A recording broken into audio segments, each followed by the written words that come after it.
I want to This welcome everybody conference will to now the be recorded.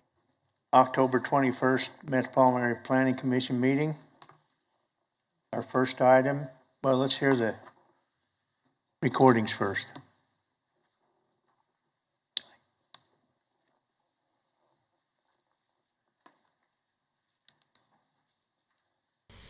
Before we begin the agenda, the Wichita-Sedgwick County Metropolitan Area Planning Commission and the Wichita-Sedgwick County Board of Zoning Appeals would like to take this opportunity to welcome everyone to this public hearing. For those in attendance, copies of the agenda for today's meeting, the public hearing procedure, and Planning Department staff reports on all agenda items are available in the lobby. The Planning Commission's and the BZA's bylaws limit the applicant on a zoning, subdivision, or variance application and his or her representatives to a total of 10 minutes of speaking time at the start of the hearing on that item, plus up to 2 minutes at the conclusion of that hearing. All other persons wishing to speak on agenda items are limited to 3 minutes per person. However, if they feel that it is needed and justified, the chairman may extend these times by up to 2 minutes. All speakers are requested to state his or her name and address for the record when beginning to speak. When you are finished speaking, please share your name, address, and the case number on the sheet provided in the room. This will enable staff to notify you if there are any additional proceedings concerning that item. All speakers at the podium, please remove your face mask before speaking into the microphone. Please note that all written and visual materials you present to the Commission and the Board will be retained by the Secretary as part of the official record. If you are not speaking, but you wish to be notified about future proceedings on a particular case, please provide your contact information to the Planning Department. The Planning Commission and the Board are interested in hearing the views of all persons who wish to express themselves on all the agenda items. However, we ask that all speakers please be as courteous and concise as possible and avoid long repetitions of facts or opinions which have already been stated. For your information, the Wichita City Council has adopted a policy for all city zoning items. A copy of this policy is available from the planning staff. The City Council relies on a written record of the Planning Commission hearings and does not conduct its own additional public hearings on these items. The decision of the BZA is final. Any appeal of a decision of the BZA is to the District Court. Thank you. Our first item is approve the minutes of the meeting on October 7th. It showed that Mr. Blick, Mr. Hartman, and Ms. Miles was not present. Move for approval. Second. I got a motion by Mr. McKay to approve and second by Ms. Foster. Fox. Any discussion? All in favor, say aye. Aye. Aye. Anybody opposed? Okay, we're going to go through the agenda and see what we can take on consent. The first item is subdivision item 2021-00029, final plat for Colt Metal Edition. Is there anyone on the commission want to hear this case? Anybody in the chamber want to hear this case? How about anybody virtual want to hear this case? Hearing none, we'll take that on consent. Move we approve item 2.1. Second. Got a motion to approve by Mr. Green, second by Mr. Hartman. Any discussion? All in favor, say aye. Aye. Anybody opposed? Okay, now the vacation items, 3.1 vacation 2021-00040. Has to do with a requested vacation of portion platted complete access control to permit one additional drive. And this is in Garden Plain. This particular case, the county was not in favor of the additional drive. Planning Commission went ahead and moved the drive farther north and did approve the access. So anybody on the commission want to hear this? Anybody in the chamber want to hear that case? How about virtual? Seeing none, we can take that as consent. Next one's vacation case 2021 00041.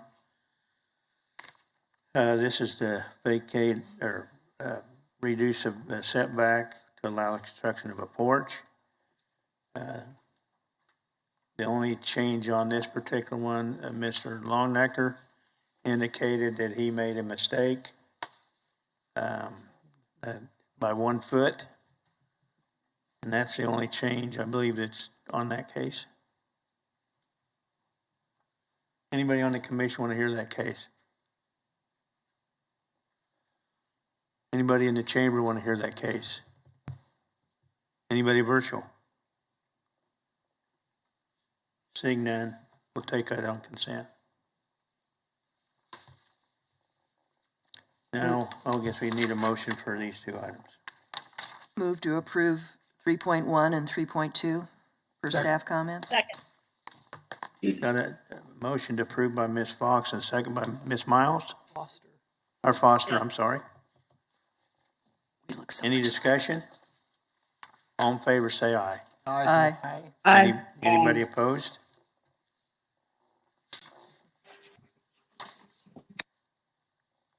Okay, the next area is item 4.1, 2021 00042, accessory apartment, rural residential. Anybody on the commission want to hear this case? Anybody in the chamber want to hear this case? We'll hear that case. Next one's 2021 00043, permit a salvage yard for towing an impound lot. Anybody in the chamber anyone on the commission want to hear that case? Yes. Huh? Yes. We'll hear that case. Next one is 2021 00044. Again, an accessory apartment in SF20 family zoning, 1600 North 151st Street West. Anybody on the commission want to hear that case? Anybody in the chamber? Anybody virtual? Hearing none or seeing none, we'll take that on consent. The next one is 2021 00050, city community unit plan amended to allow restaurant, bar, entertainment on 21st and Ammonite, 2106 Ammonite. Anybody in the commission want to hear this case? Anybody in the chamber want to hear this case? Mr. Commissioner, can you repeat what the location of this case? Hang on. What was your name? Sorry, now? can you repeat? Levi Bond. What was the location of this case? Okay. What's your address? I'm the agent for the applicant on the 47th Meridian zoning case. Can you answer that, Scott? Yes, sir. The address for this case is 2106 North Amidon.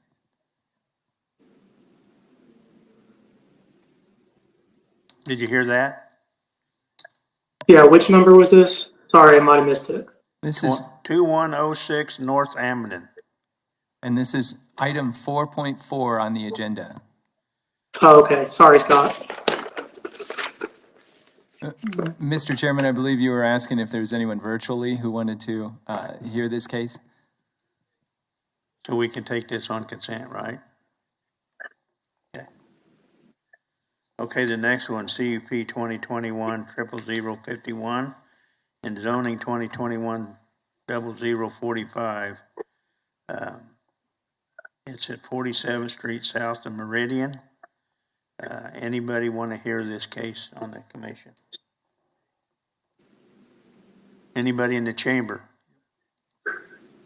Okay, we'll hear that. Next one's 4.6, CUP 2021-00052.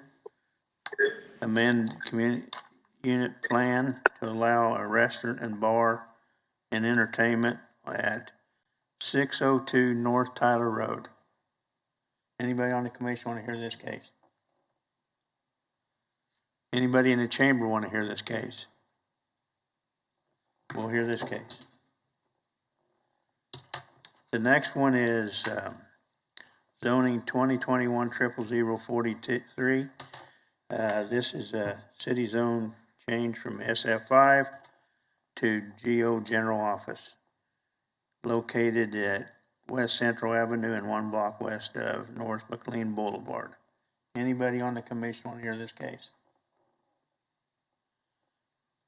Anybody in?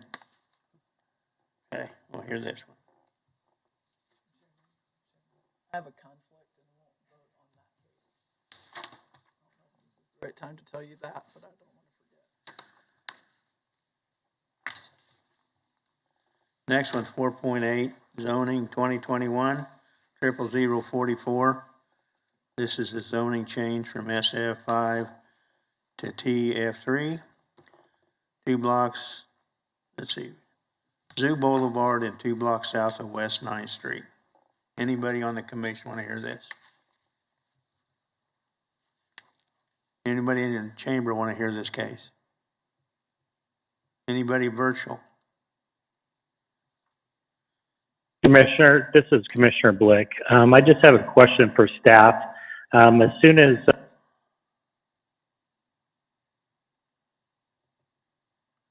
can you hear me? Yes.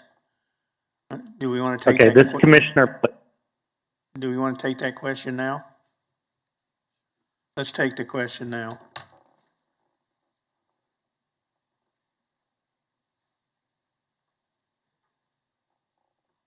Yes, sir, you hear Commissioner me? Blick. Oh, yeah. Yes. Yeah, so the question I have for staff is as soon as you ask for the audience or online, you do unmute and then mute right away.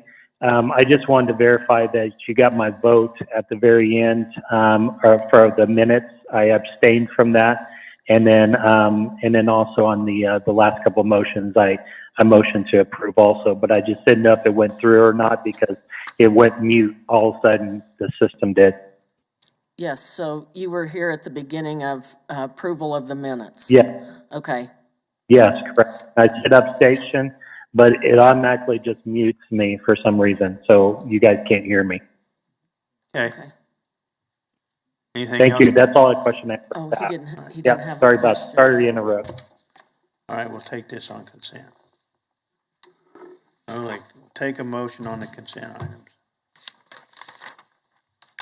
I move for approval of items 4.3, 4.4, and 4.8.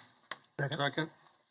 Got a approval on 4.3, 4.5, or 4, and 4.6. Second by Mr. Green. What? Any discussion? Clarify the repeat of the motion, please. Made approval for items 4.3, 4.4, and 4.8 for consent items. Okay, thank you. Any other discussion? Hello, can you hear me? This is Amy Ponick. I was just wondering, my computer was on mute earlier, and did we discuss 4.1? Not yet. We're There going will to be a hear. hearing. We're going to hear that case. Okay, thank you. Hey, we got a motion on the floor. Any discussion? All in favor, say aye. Aye. Aye. Anybody opposed? All right, now we go to item 4.1, 2021-00042. Philip? Yes, good afternoon, Philip Zievenbergen, planning staff. This item is a conditional use to allow an accessory apartment on a property zoned rural residential on the north side of West 39th Street South and on the east side of 327th Street West. It's just outside of Cheney.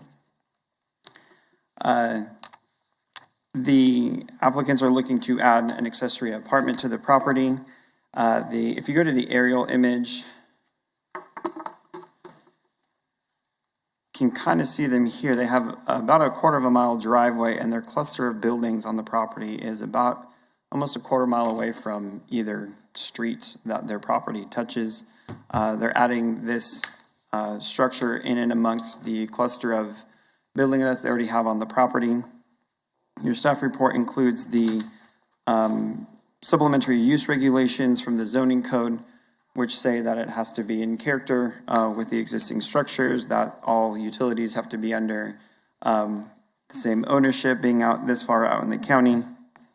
They are, I believe, are on well water and on-site sewer management, and they'll be working with MAPC on proper sewer management. But given the size of property, there shouldn't be any issues with that. The property surrounding it is all rural residential and is either single-family residential or agricultural land. It's in conformance with the comprehensive plan, which identifies the area as rural growth area, which is agricultural uses, rural-based businesses, and larger lot residential, ex-urban subdivision-like will be developed in the area.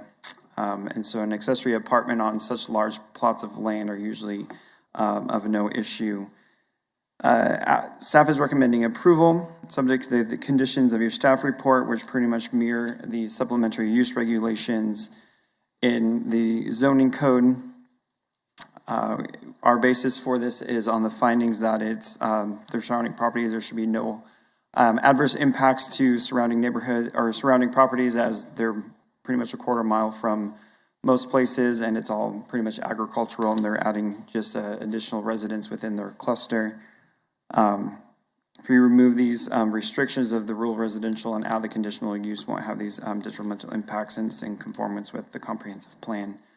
I'll go through the site pictures real quick.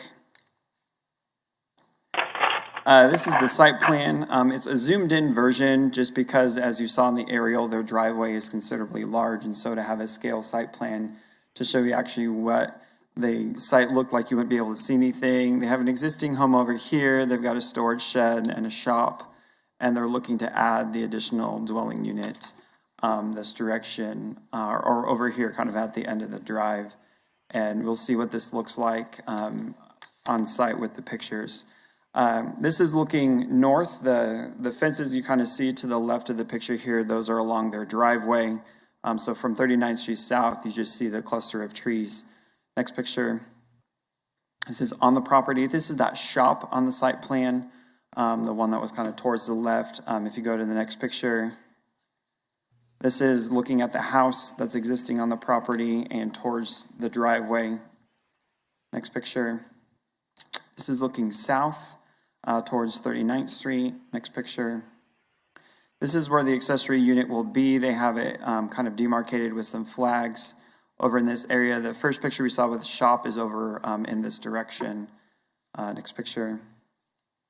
And that's it. I can stand for any questions. Any questions of staff? Seeing none, thank you, Philip. Applicant or agent? I believe that's Miss Panic. Go ahead, give us your name and address. My name is Amy, and it's 32100 West 39th Street South, Cheney, Kansas 67025. This is my current address. You agree with staff comments? Yes. Yes? Mm-hmm. Okay, any other comments? No. All right, thank you. Any questions? of Thank you. Applicant? Seeing none, hang on. Anyone else want to speak on this item?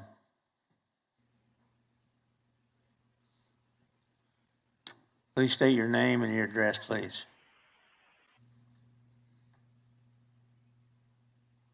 My name, My name is Terrell Black from 3651 South 327th Street West, Cheney. I own the property from MacArthur Road north for a half mile on the west side of 327. Couple questions I have, not information that I was given earlier was pretty vague about what was included. Now, my understanding is this is just a one-time thing, correct? One time is approved today now. They can always come back and request something different, but we. Right. That was the big thing that I have. I'm also representing Spring Creek Watershed Joint District number 16. We have a structure just north of the property line in the middle of the section. And there is a breach area, which I see Mr. Ponick is all right. It's not affected. But we've had troubles getting the breach area into the system, and not somehow it gets overlooked because about 10 years ago, we had to spend almost $1 million on that structure or that dam up there. And I don't want to see that happen again. That was the board. That's why I'm here also. From what they're wanting, I don't have a problem with it. One structure, that's fine. Big question I have though, why is it Mr. Ponick's having to go through all this when over here across the road from my house, Sedgwick County REC got by with nothing? Why wasn't that rezoned? I can't answer that. That's kind of discrimination if you ask me. Anything else, sir? That's it. Thank you. Any questions, Speaker? This is not a zoning case, it's just a conditional use. Okay. It's a whole bunch of difference. That was my question too on that northwest corner. Okay. That was never rezoned, and that should be. Okay, thank you. Thank you.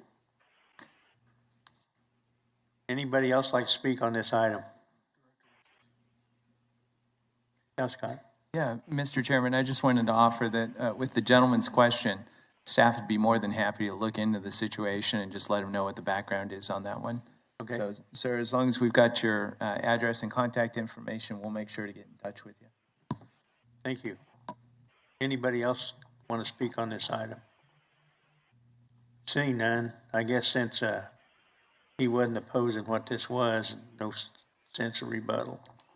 I'll bring it back to commission. Move for approval, subject to staff comments. Second. Got a motion to approve by Mr. McKay, second by Mr. Hartman. Any discussion? All in favor, say aye. Aye.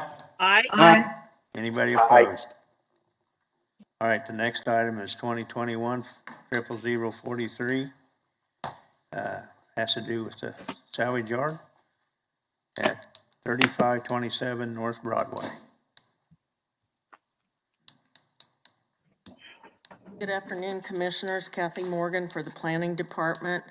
On your screen, you can see the location of the subject property is outlined in a teal color in the middle of limited industrial zoning.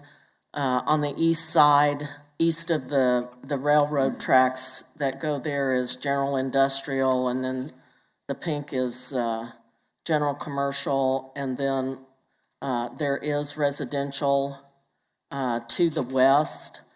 This site does happen to have a buffer of limited industrial on its west side.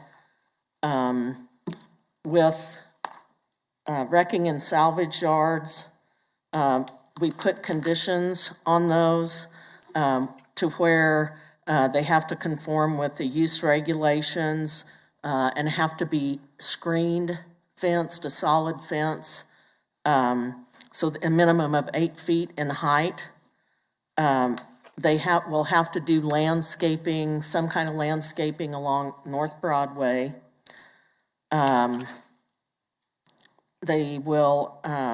They cannot stack the vehicles, and they have to have an active program to control rodents, eradicate and control rodents. and also keep the site clean of weeds inside and along the exterior perimeter. The employee parking shall be provided, and the number of spaces are what is required by the Unified Zoning Code. Access to the property for the general public is off Broadway.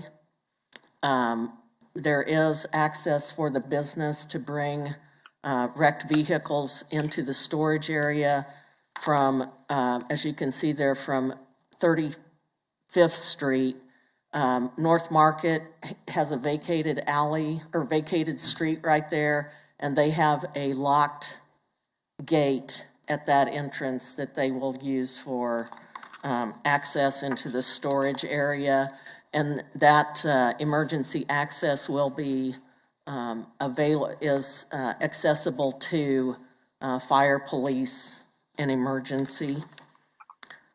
And then the last condition is that if they are in violation of these conditions, that we may revoke the conditional use. So go to the subsequent maps, please.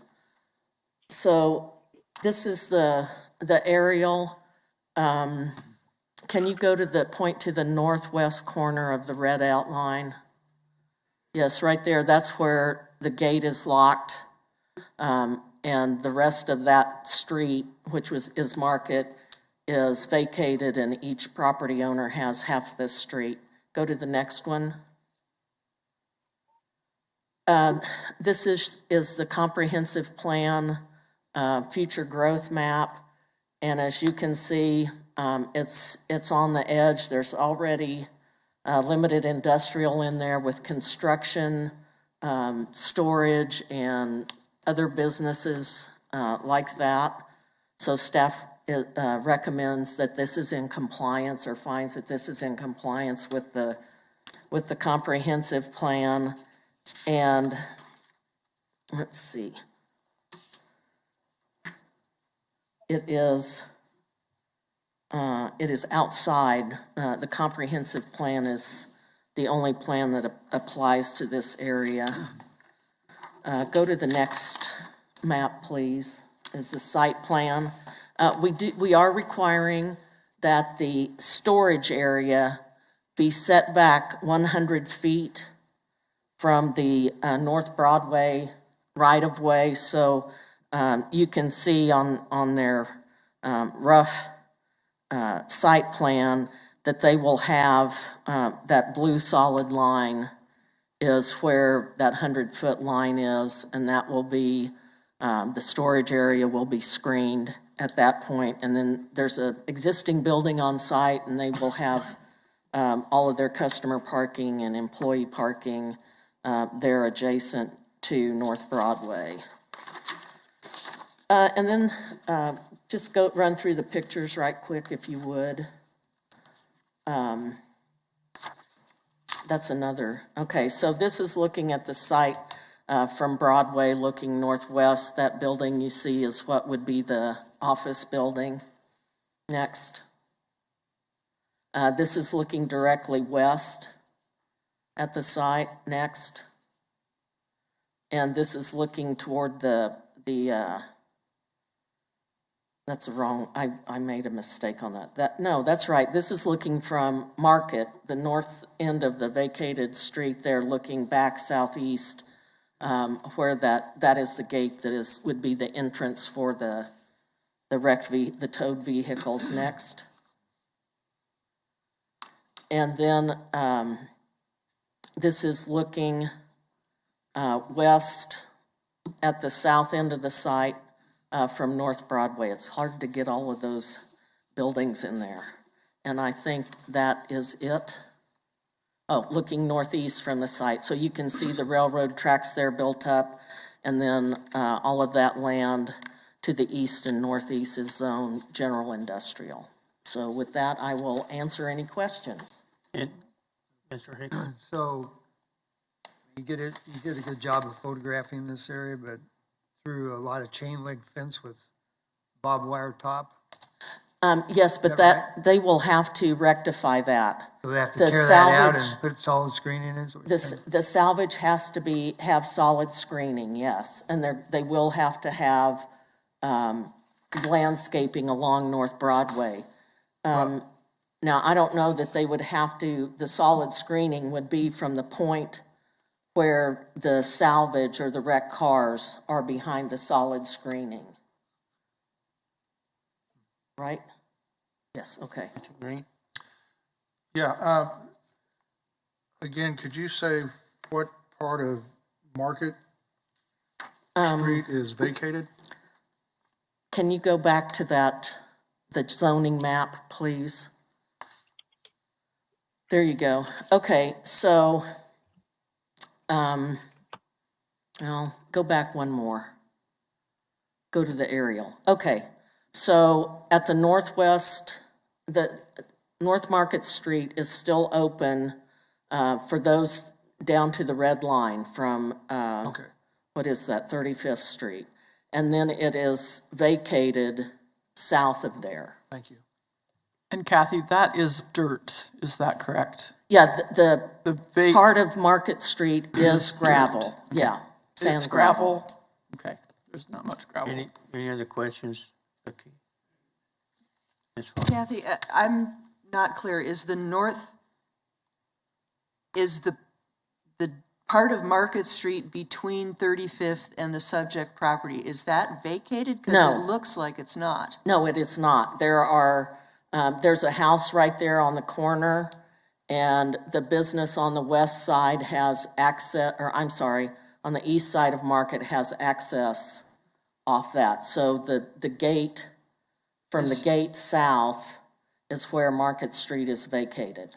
Okay, but this proposed use is going to require some sort of access from the gate on the northwest corner up to 35th Street, which, do they have some sort of an agreement with the property owner to the No, north? no, the gated access is right there at the northwest corner of the property. There's no limitation to having access to that, probably 125 feet of North Market there south of 35th Street. Okay, so we're just depending on the goodwill of the property to the north to get them from 35th to their gate. Well, it's a that's still public street. Public right away. Yeah, it's a Okay, public well, street. that's, all right, I'm back on, I thought you said it was not vacated. That area of the street is not vacated. It's a public street. From the northwest Okay, corner all right. of the site on south is Market All right, Street is I'm sorry, vacated. yeah, That's I'm all right. confused, sorry. Any other questions of Kathy? This was approved by DAB 6-2. Yes, DAB 6 met last night and approved it 6-2. Okay. Applicant or agent?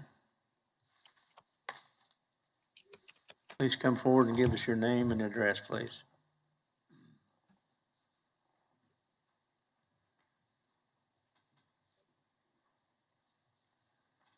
My name is Jared Duncan, address 710 North Anna. My name's Bobby Decker. My address is 3244 North Shelton. Okay. Are you in agree with staff comments on this item? Yeah. Yep. Okay. Any questions to the applicant?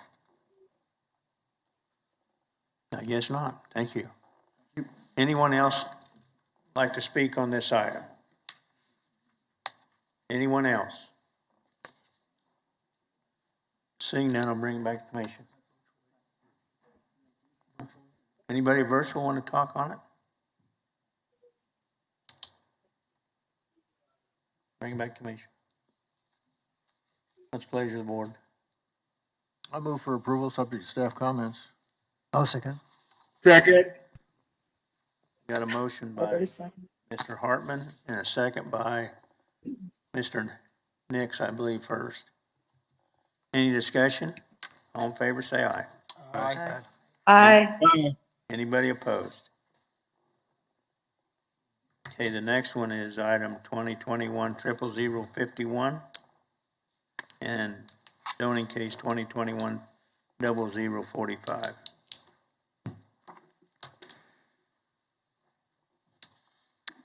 Good afternoon again, Philip Zievenbergen for the record.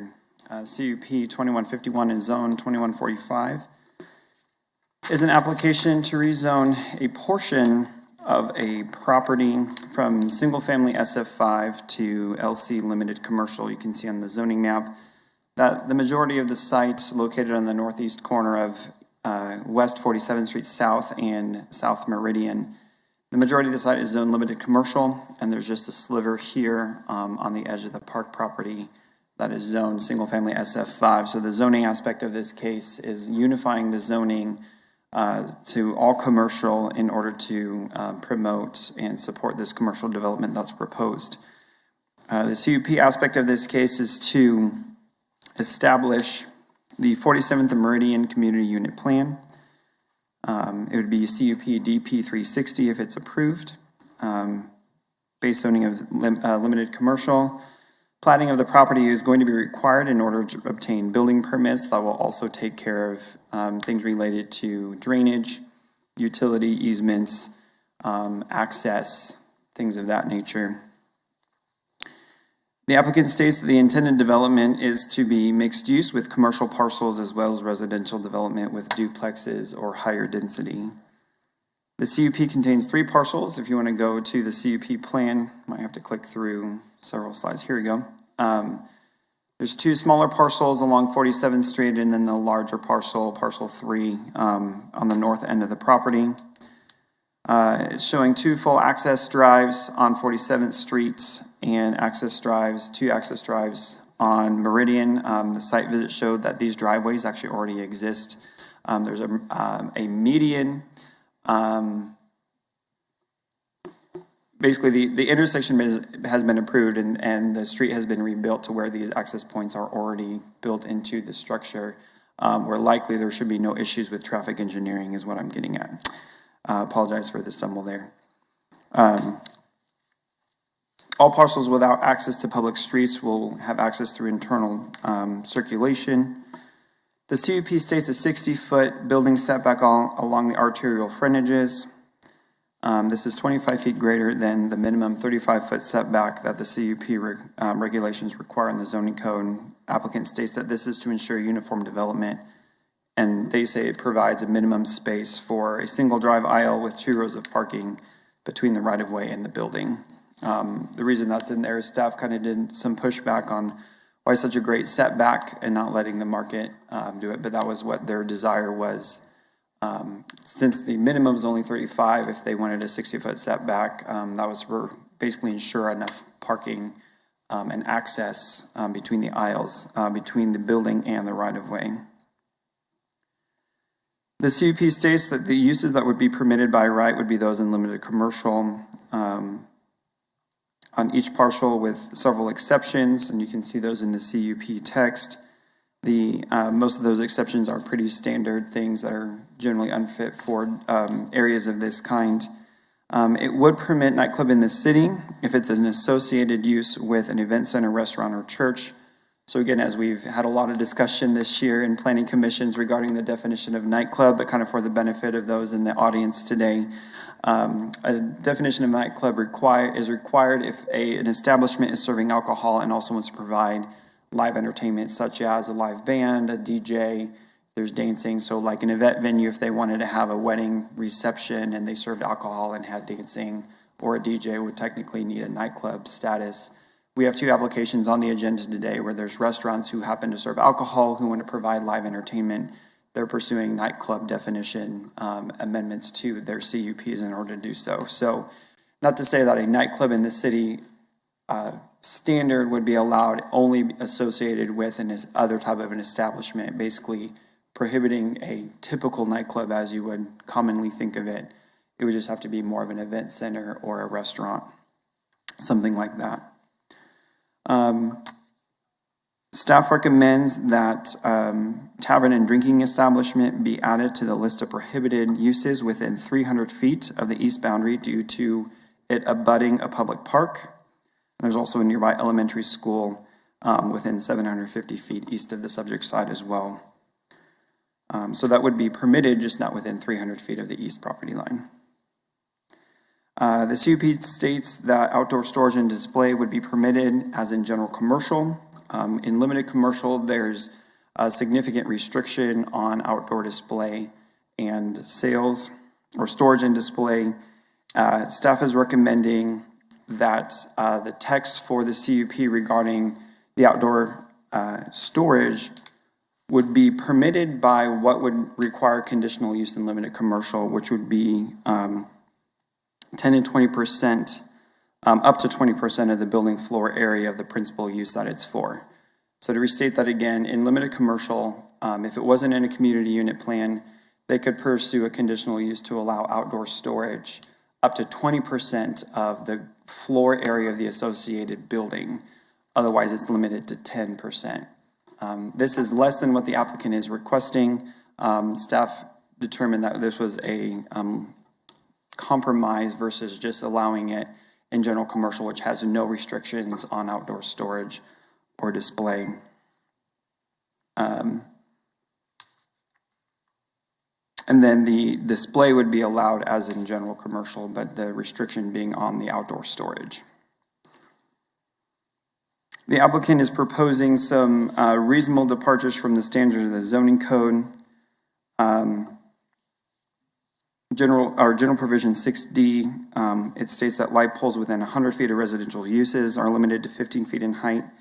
The zoning code technically requires that to be a 200 foot from residential zoning districts.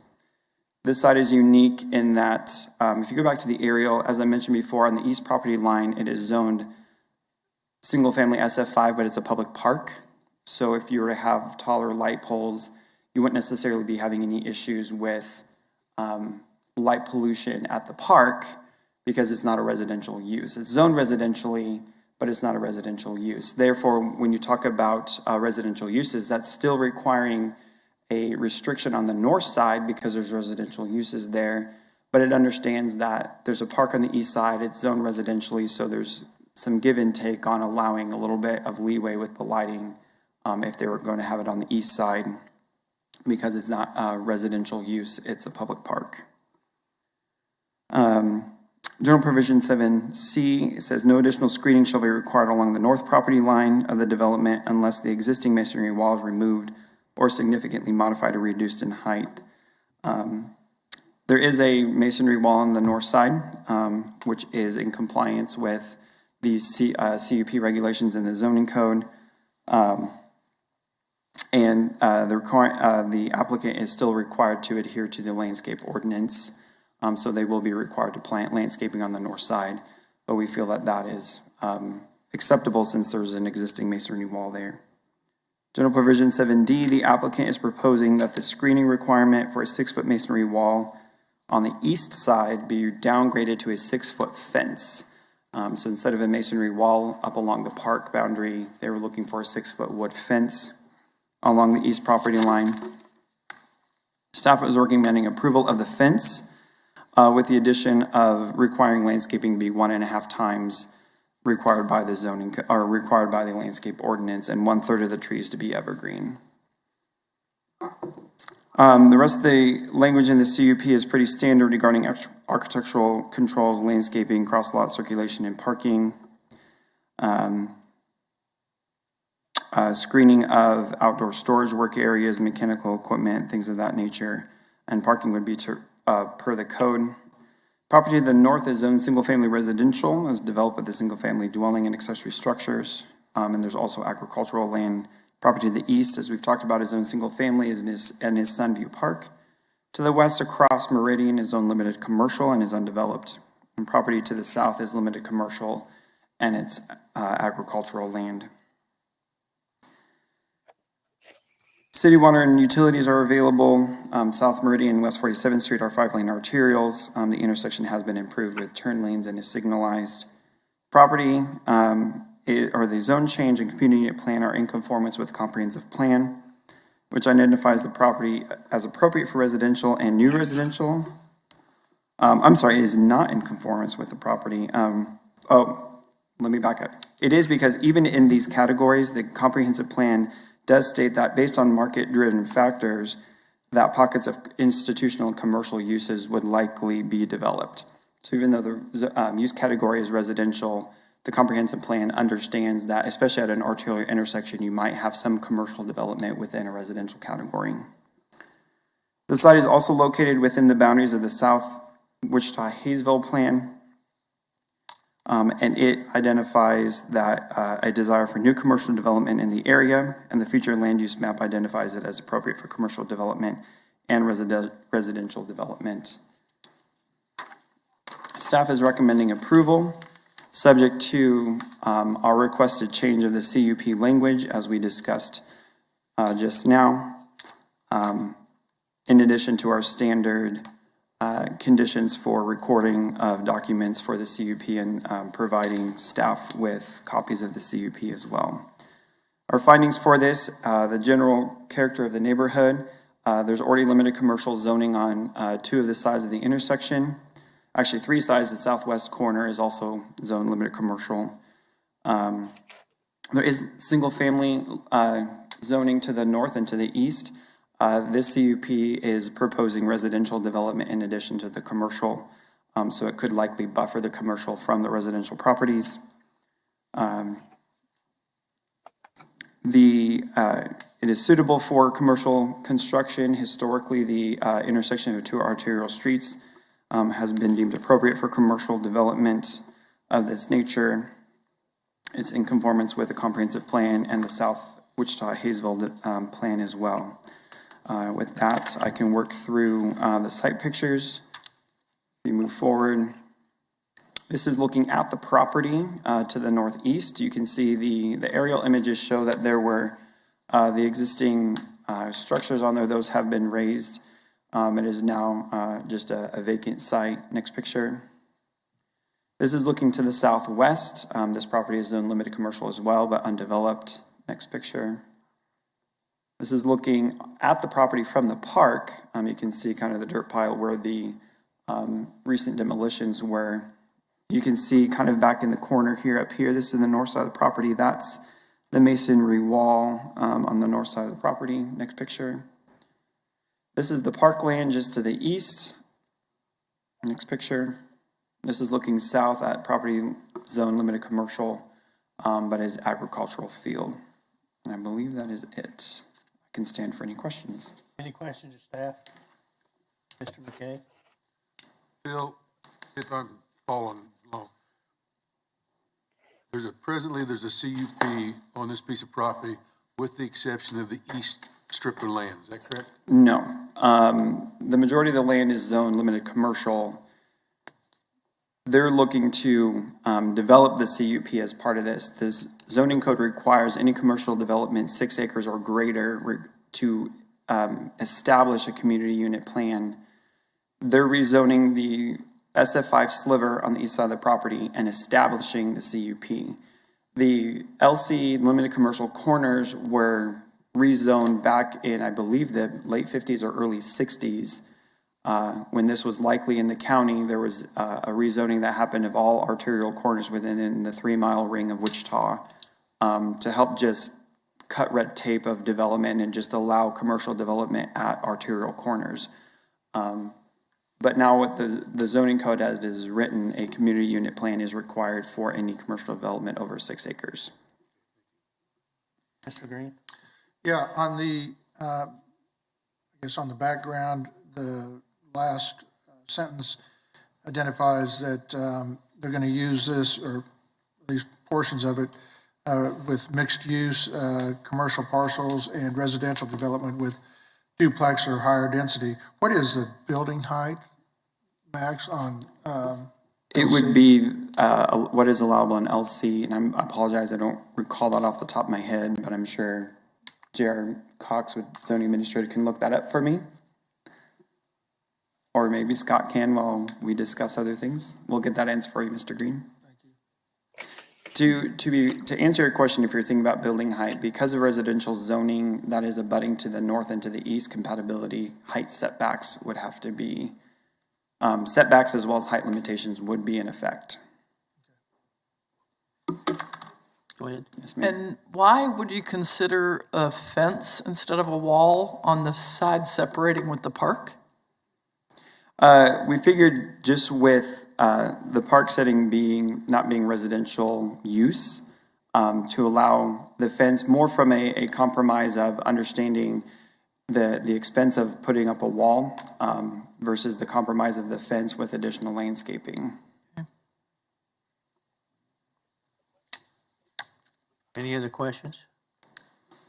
Guess we're just waiting on the height. Let's go. Mr. Chairman, I've got the answer on the maximum height, and that is LC. I mean, in the LC district, it's 80 feet plus 2 feet of additional height for each foot of setback beyond the minimum required setbacks. Thank you. Any other questions? Seeing none, applicant or agent? Yeah, Levi Bond with Iron Horse Development, 142 North Emporia. Can everyone hear me all right? Yeah, we can hear you, Levi. I can hear you. Okay, great. That's a good point, Commissioner Green. We probably need to put a maximum height limitation on that. I think what we've done in the past is around 35 feet. If you guys would add that into your recommendation, if you think that's fit, that's good. We're not trying to put a high rise there by any means. And then just a little more information on the screening compromise with the park. I agree with what Philip said. And just so you guys know, that 1.5 times requirement puts it at a similar tree requirement as what's in the ordinance, where if you want to replace screening with just a landscape buffer. So we're going to have screening and then the trees, but instead of, as the requirement is, shrubs, we're going to put the solid fence there just to provide a little more protection from the park. Kids are playing soccer over there. Don't want them just running through into commercial development by any means. Other than that, I'd be happy to take any questions. Any questions of the agent? Any questions? Levi, are you in agreement with all the changes that they in red on the staff comment sheet? I am. Okay. All right, thank you. Next speaker, please. Please state your name and your address, please.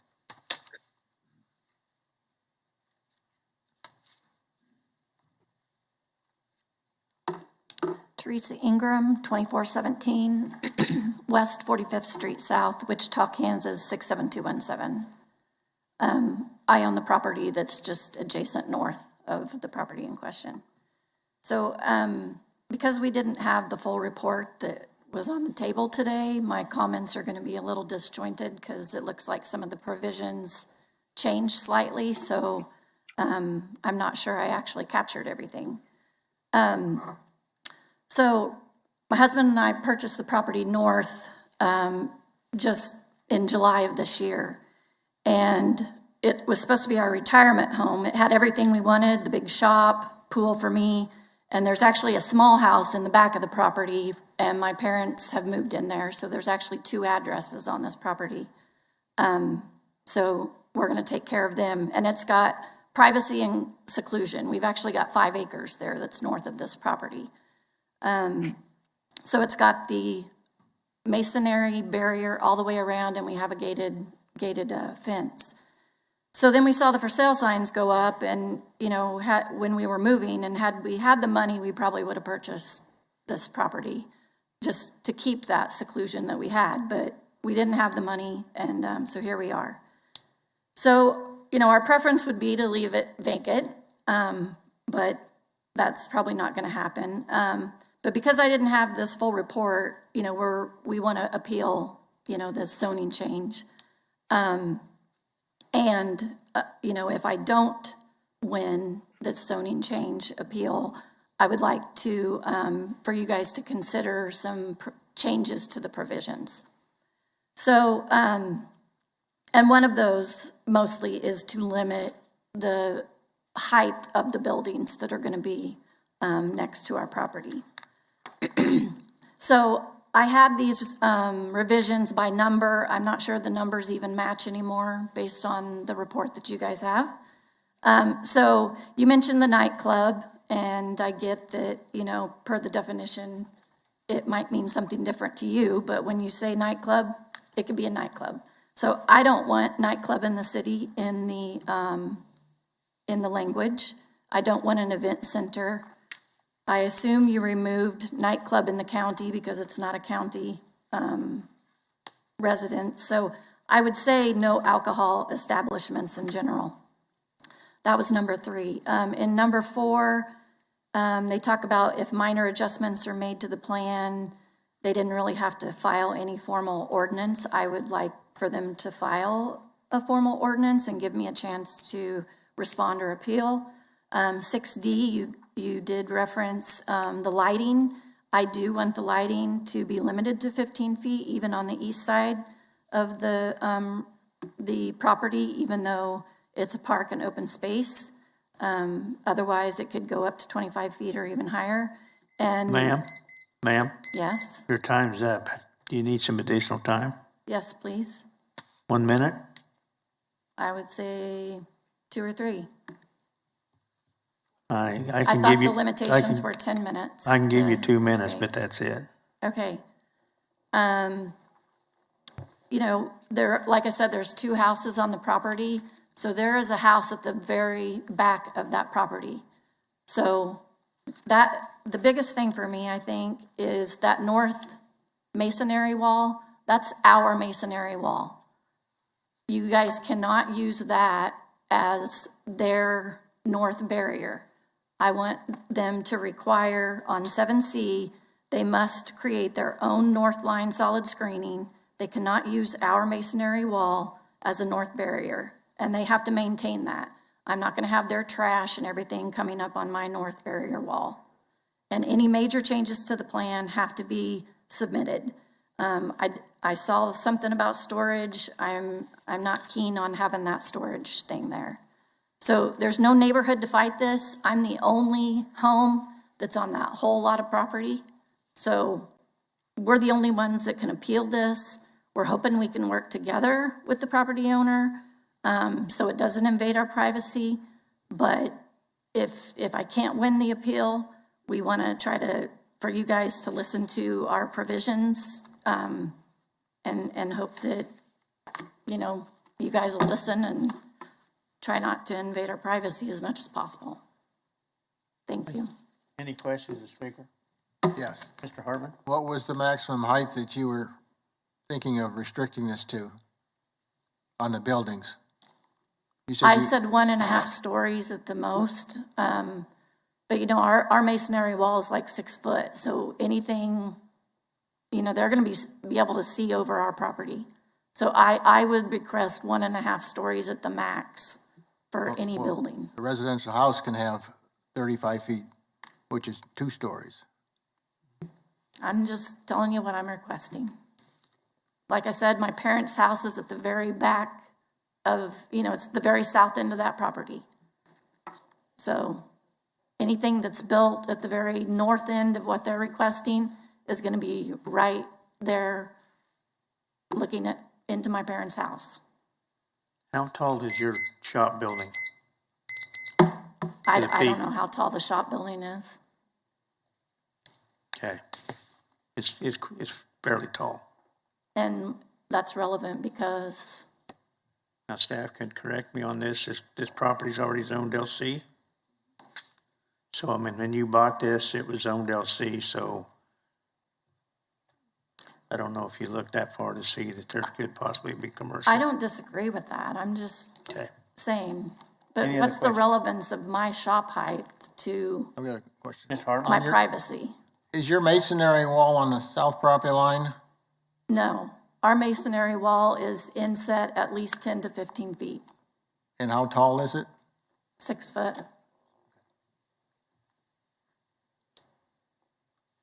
But I don't see how they can use our masonry wall as their barrier. Any other questions? Thank you, ma'am.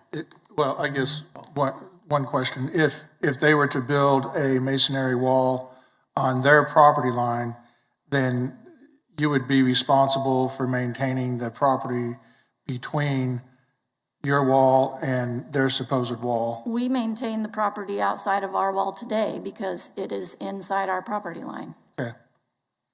Thank you. Next speaker, please. Next speaker? Anybody virtual want to speak on this item? Anybody in the chamber? Seeing none, bring it back to Mr. Bond for rebuttal.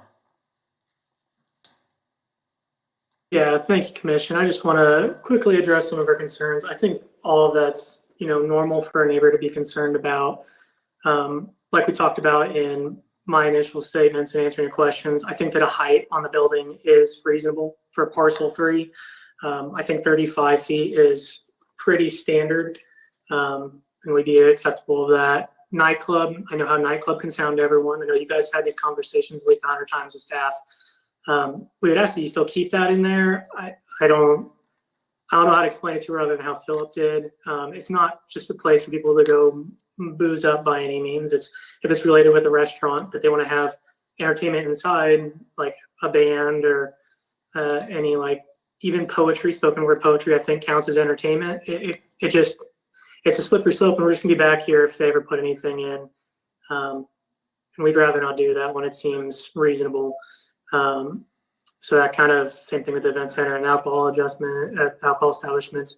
The minor adjustments, that's just in there saying that for the permissible things to adjust with staff, or we can adjust with them. We're not looking for anything else. You could take that language out and just say only adjustments is allowed by code. It's something like, okay, we need to reduce something here, increase something there, but it's always within 10 to 25% depending on what the allowed adjustment is. And then the lighting, I don't know how that's an impact on her. The reason why we want to just do 25 feet is it creates less hazards in the parking field because it casts light further out. So instead of having a pole every 50 feet, you have it every 75 feet. So it's more economical for us. It's less hazards in the parking lot for people to go ding into when they're parking.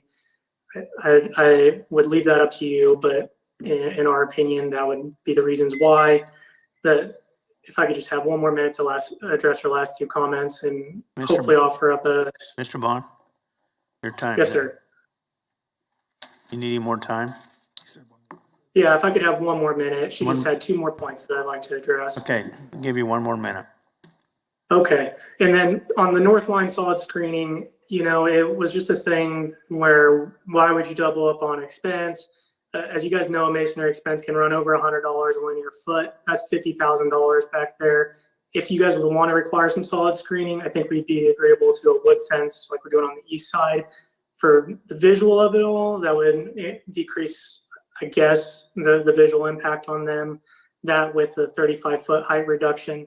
And then outdoor storage is more of a request we've been making lately, just in case anyone ever wants to do a small scale nursery out there and have plants outside and they want to display them and sell them.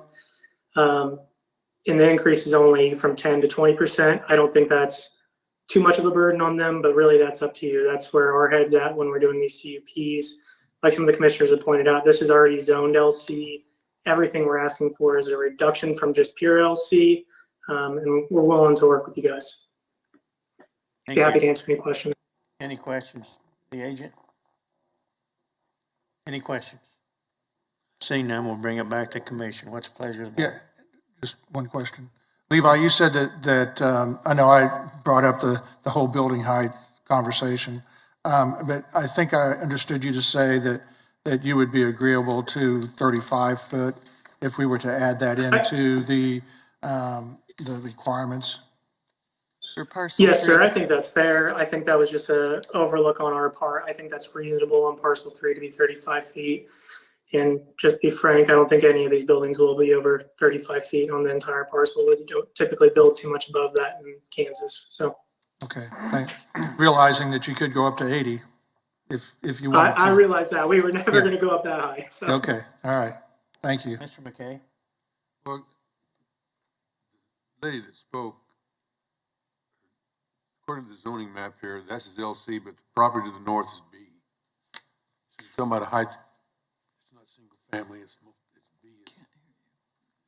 It's build apartments and stuff on B. Yep. What's the pleasure of the board? In the report, we were talking about the fence on the north side solid fence. And this lady said it's her fence. Was we using that as a buffer or requiring a buffer besides that? The text in the CUP requested that because there's an existing masonry wall that we not require the CUP to construct an additional masonry wall on the north side. The CUP will have to comply with the landscape buffer requirements, which is a minimum of 1 tree every 40 feet on the north side. But staff's recommendation was in concurrence with the CUP text that because there was an existing masonry wall to not require additional screening on the north side. If that were, as it always is, this is just the way the code is written. If that wall were to ever be removed, then the CUP is required to provide its own screening. So if that wall again were to ever be removed or be unmaintained, the CUP is required to maintain screening along their property line. We just agreed with the applicant that it wasn't necessary to be redundant when it came to screening when there's 10 to 12 feet apart from them. I'm just trying to get it straightened out because it looks like to me you got LC, then you got B, but you have a strip that's single family in between the two. That is correct. Okay.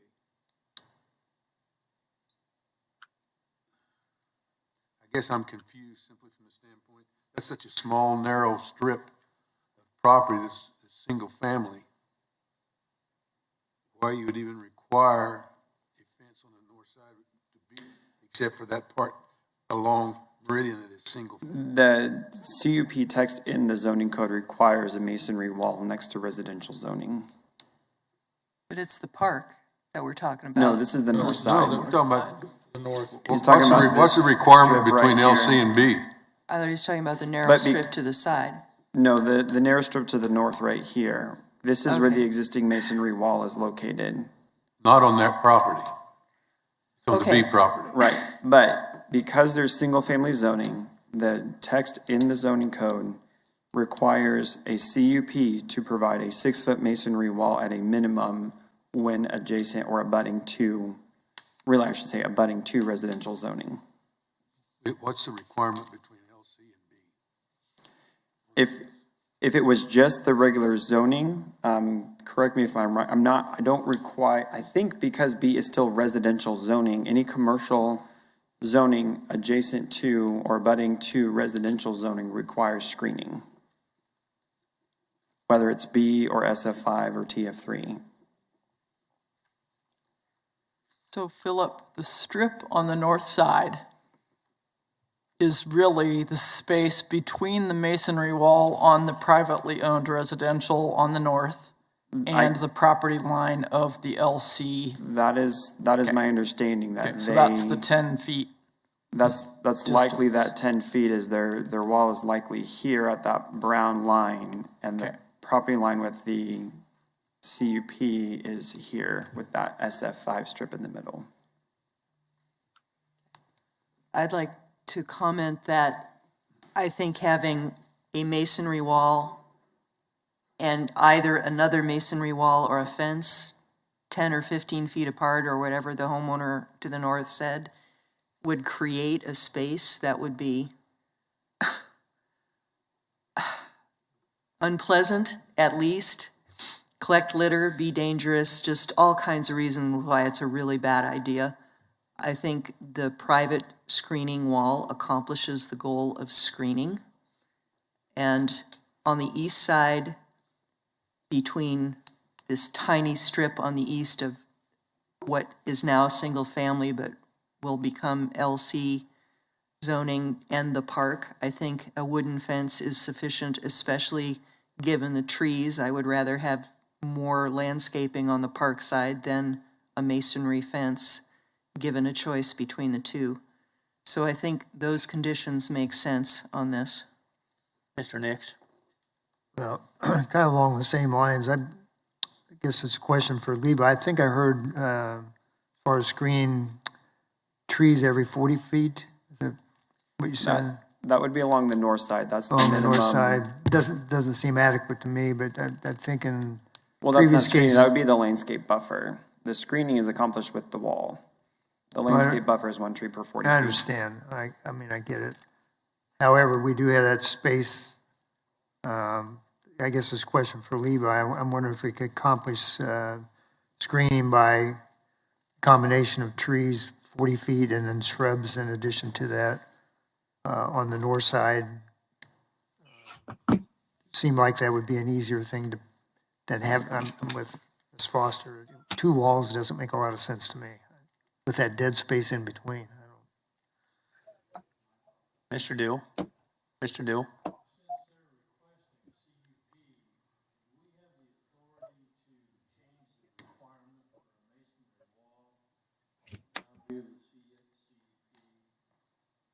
Yes. Yes. Any other questions?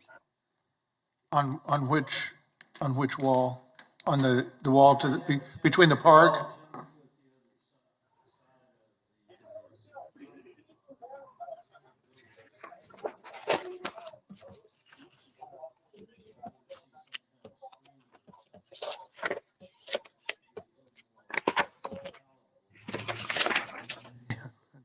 That's what I was trying to say. So something along what Mr. Nick was saying, of something maybe more in the regards of landscaping along the CUP boundary, knowing the existing masonry walls already there, but on the CUP boundary, some sort of level of screening with landscaping. Any other discussion? Did we settle the height situation? Yes, it sounds like Mr. Bond is amenable to a 35-foot height restriction. My question, again, I go back to the property to the north is Zone B. Unless I'm mistaken, you can build 79 units per acre. That is correct. B zoning. So there's no, what's the height restriction on B zoning? Higher than 35 feet. But it would have compatibility standards because of the SF5 zoning. That's what I'm saying. That I'm not trying to be argumentative with the person that spoke a while ago, but they could take their piece of property and break the rules that we're not breaking the rules, but we set restrictions on one side and they can go do whatever they want to do on the north side. That's why I'm having a problem with that one little strip between the B zoning and the LC zoning. We're using that as the guideline to what we're going to do with the fence and stuff like that, or zoning, or landscaping or whatever. So.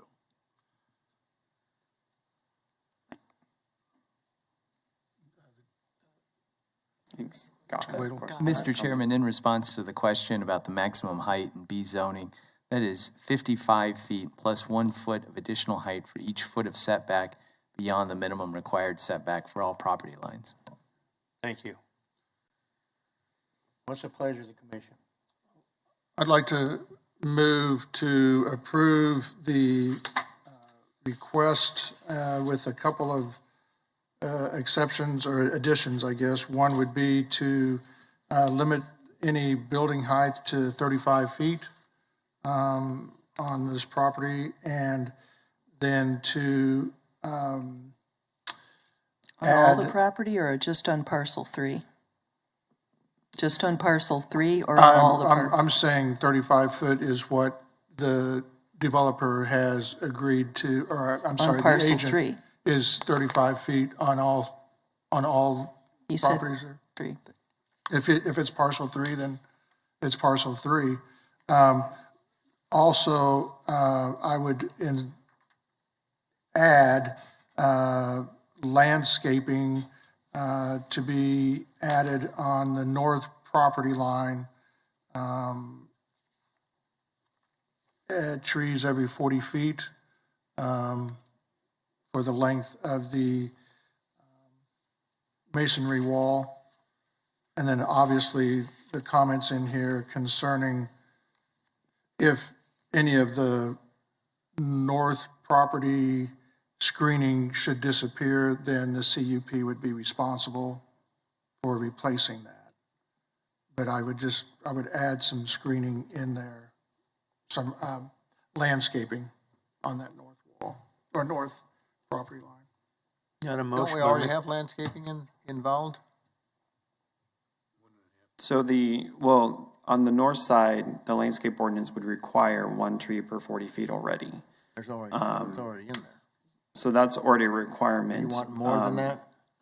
I just want to The make east sure, side, the language of the CUP staff recommendation was 1.5 times for the east side. Right.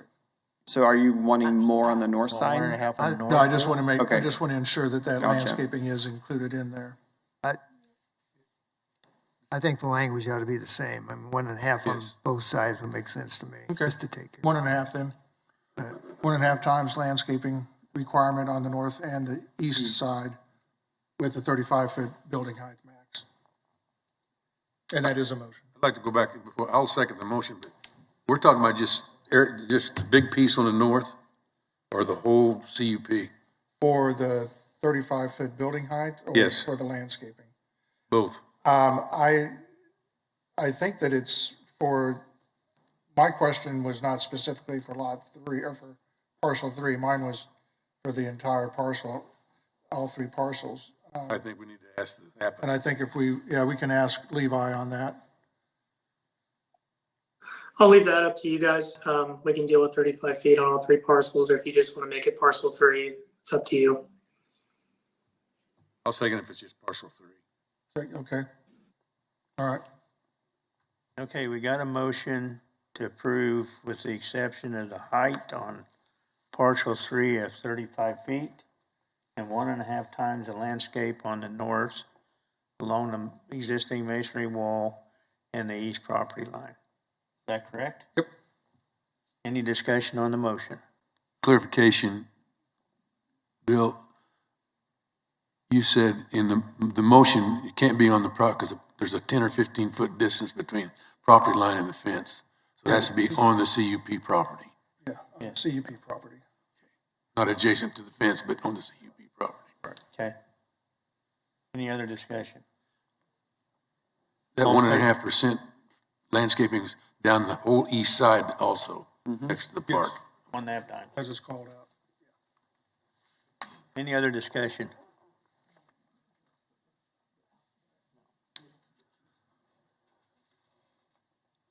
Okay, all in favor of the motion, say aye. Aye. Aye. Anybody opposed? Carries unanimously. Next item, which is CUP 2021-00052. Has to do with the bar, restaurant, entertainment,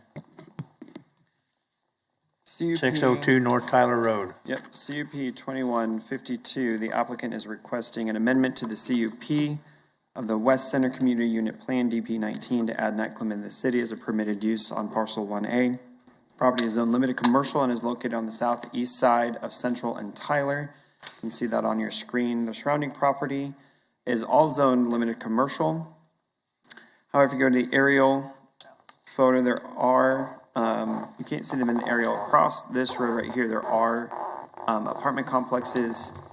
The restaurant in question is in this area right here of this parcel. There's some retail stores located right here.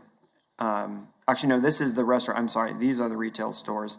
So this whole parcel is actually buffered from the residential uses by some retail as well as this right-of-way. As we discussed in the last case related to the definition of nightclub, they were requesting this designation because they are a restaurant who serves alcohol and they would like to provide some live entertainment on the property or within the building during while they're serving.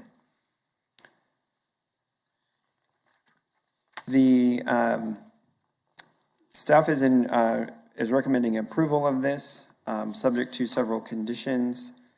One, that the amendment only apply to parcel 1A. The nightclub shall apply to only ancillary uses associated with an existing restaurant, again, to kind of protect from a commonly defined nightclub from establishing. The supplemental use regulations shall adhere to the nightclub shall adhere to the supplementary use regulations in the zoning code. The operations of the establishment shall be limited to 11 p.m. Sunday through Thursday and 2 a.m. on Friday and Saturday. and outdoor entertainment is prohibited except for in the confines of the attached patio to the restaurant. All other requirements of the CUP remain into effect with less from a separate zoning action. And then we require the copies of the CUP to be filed with the planning department.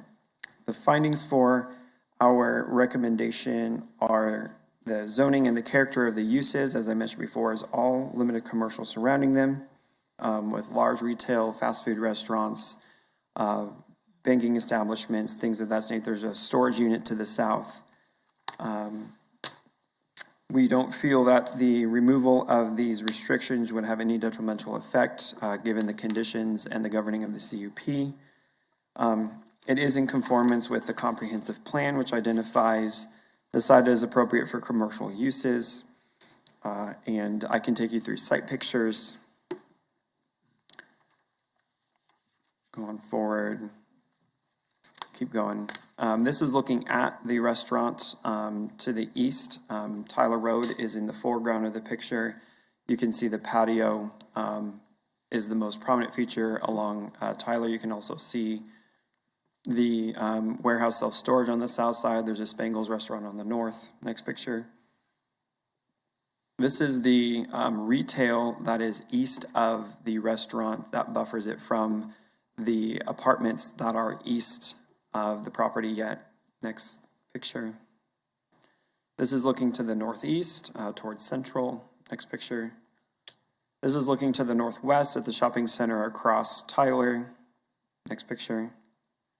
This is looking due west. There's an Ace Hardware, and they actually have their kind of garden and outdoor storage allowed by LC on this side of the building. Next picture. This is looking to the southwest. There is a single-family residence right here. I think there's actually two of them, but there's commercial on this side, and then on the other side of the two houses, there's several other retail stores. They're just kind of buffered in almost on all sides. So commercial uses around them, and as you can see going down Tyler, they have commercial uses across the street. So being surrounded by commercial is nothing new. These are very established and have been established commercial centers for a while. Next picture. And this is looking to the southeast at that warehouse self-storage south of the property. In conversation with the applicant this week, he did request, the staff recommendation was to limit the hours to 11 p.m. on Thursdays. They would like to allow that to go to 2 a.m. on Thursdays as well as Friday and Saturday. That was conversation with the applicant this week. I have not heard public comments. There hasn't been any phone calls or emails about this case, other than clarifying what they were looking to do, but nothing in opposition, and I can stand for any questions. Any questions? Philip? Scott? Mr. Chairman, my apologies, but I've got one quick clarification on the staff recommendation. And that is on item number 2, it talks about the nightclub use shall apply only to the ancillary uses associated with I would perhaps scratch out existing and just do restaurant. And that would allow subsequent restaurants in the same space to also have the ability to have entertainment indoors, of course, with all the same conditions. I'm curious about drive-ins now that serve alcohol. Are they limited to 11 o'clock on Thursday nights, or? Those aren't governed by the zoning code in terms of hours of operation. I'm wondering if they can serve alcohol after 11 o'clock. And that's just, I'm just curious. Well, I mean, it's an applicable question because Spangles, which is just north of this property, does serve alcohol. Hey, let me Google that and see what their hours of operation are. Well, it could be what their hours of operation, but when do they stop serving alcohol? Yes, and to our knowledge, it would be based on, they'd follow the same regulations as a place that didn't have a drive-through but was serving alcohol as well. Now, there's also an establishment that's just back east of this, And I don't know if it's a restaurant nightclub or if it's just a nightclub. If you go to the aerial, I know that, I forgot the name of it. It shows up on like a Google map if you just Google it. If you go back to the aerial, keep going. It's up here. It's actually on the east side of Robin Road. It's on the east side, on the same side of the street as the apartments. If it was a nightclub, it would require conditional use because of actually the apartments are zone limited commercial. I didn't think it. I believe it's at least a drinking establishment by definition, if not a restaurant drinking establishment. In terms of nightclub, if it's providing entertainment, I don't know. I know they have entertainment, and I didn't remember they had any food, but I didn't know how late they served. But anyway, just curious for my own good. I think they had both food and entertainment there. Yeah. Okay, any other questions? Any other questions of Philip? Mr. Chairman, I've got a curious about something as well, as long as we're being curious.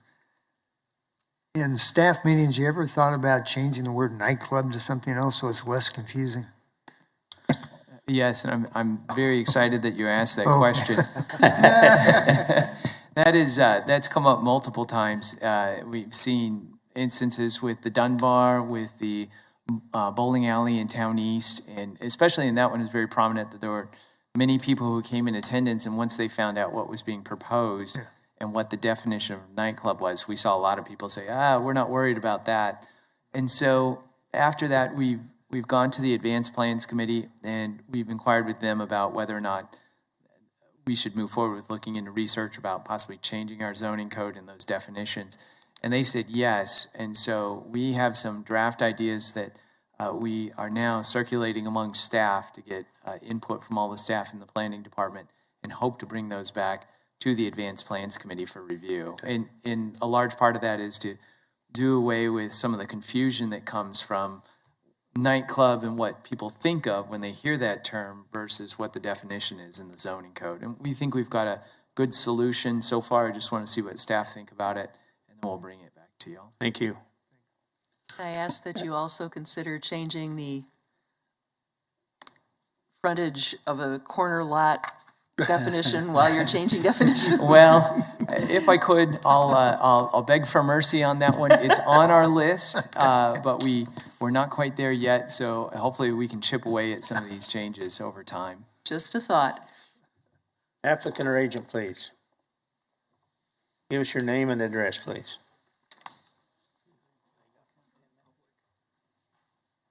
And you got 10 minutes.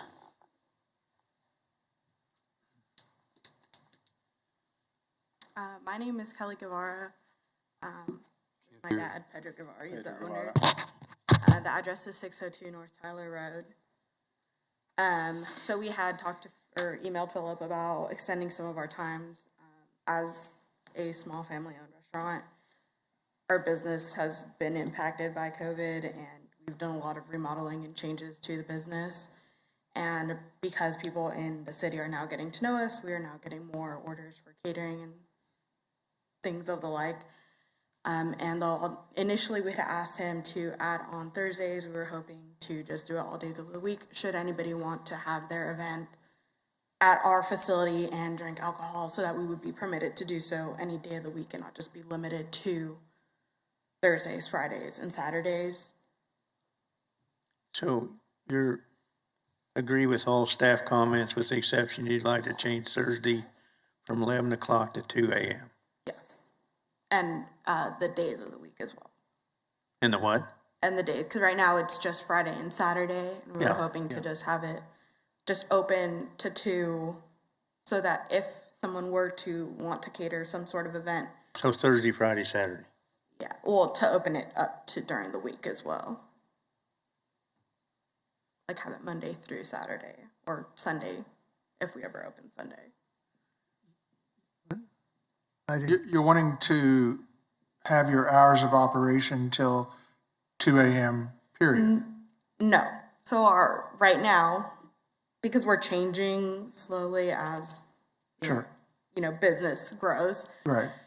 We just want to be able So if somebody in the future would want to have some sort of reception there, that we aren't limited to like 11 o'clock if they want to keep it open till 2. Does that make sense?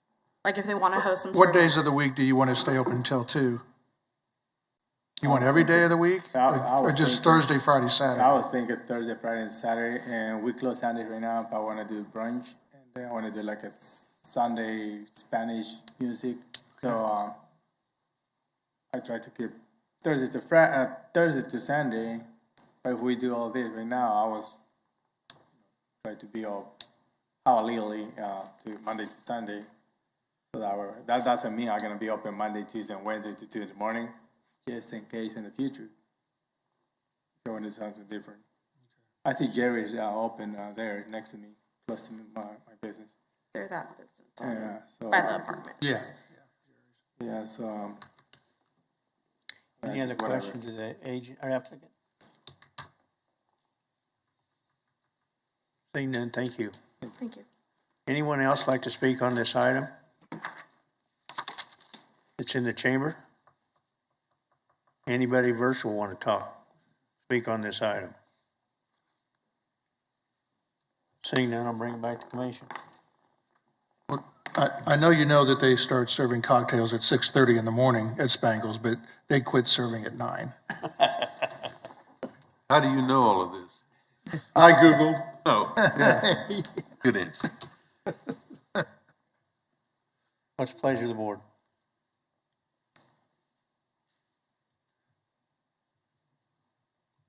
The problem I have is the hours open. Yeah.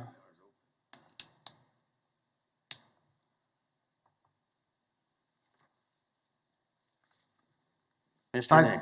I go ahead and move that we approve per staff comments, but I think it's reasonable to allow them to operate until 2 o'clock on a Thursday, personally. Thursday, Friday. Thursday, Friday, Saturday. Thursday, Friday, Saturday. That's what I would move. Scott? Yes, sir. Point of clarification. Do you want to limit it to just this existing restaurant, or do you want to make it for this restaurant space so that future restaurants could also do this? This restaurant. Not received clarification from staff that we cannot limit it to just this restaurant. Oh, you can't? Well, what? This restaurant space, then, I guess. Okay, then. It's the land use. Oh, it's, okay. All right. Mr. Dole?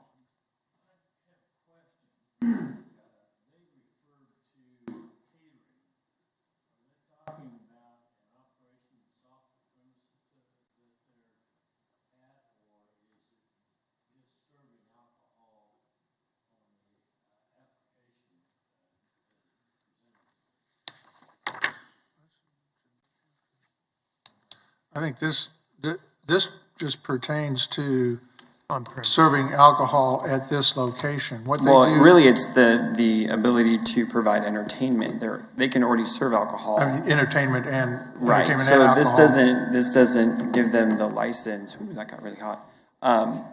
This doesn't give them the license to take their, like, they can't just, if they were to be in another event center somewhere else in catering, they would have to follow the zoning on that site. I think what they were meaning, and we can definitely defer to them for clarification, is I believe they're changing their business model to where their restaurant space is being rented for events. And they're now doing more of a catering setting for an event who's being hosted at the restaurant, like a potential wedding reception or other types of reception is my understanding. But I would almost defer to them to clarify what exactly they meant by that. But that's what I understood was their space is being rented by organizations or folks, and they want to be able to give them the opportunity to have their events later into the evening on all nights and not just Thursday, Friday, or Friday, Saturday. I got a question to staff.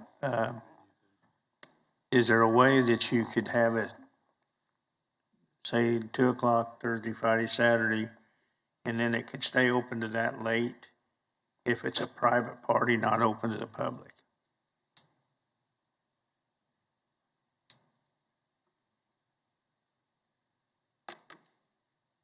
Can you clarify that question?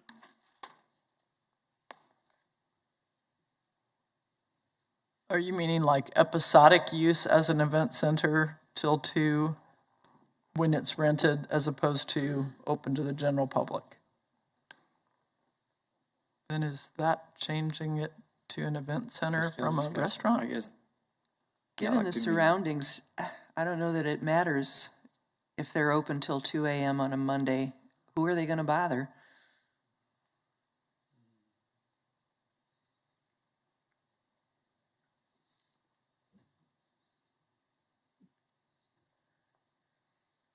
I think in regards to who they're going to bother, it just depends on how close there's any residential facilities to this location. Because if there's residential close to this location, and I don't know about you, but I've been to a house that was close to an event center or a place that stayed open till 2 o'clock in the morning, playing very loud music, and you can't sleep, and that's pretty frustrating.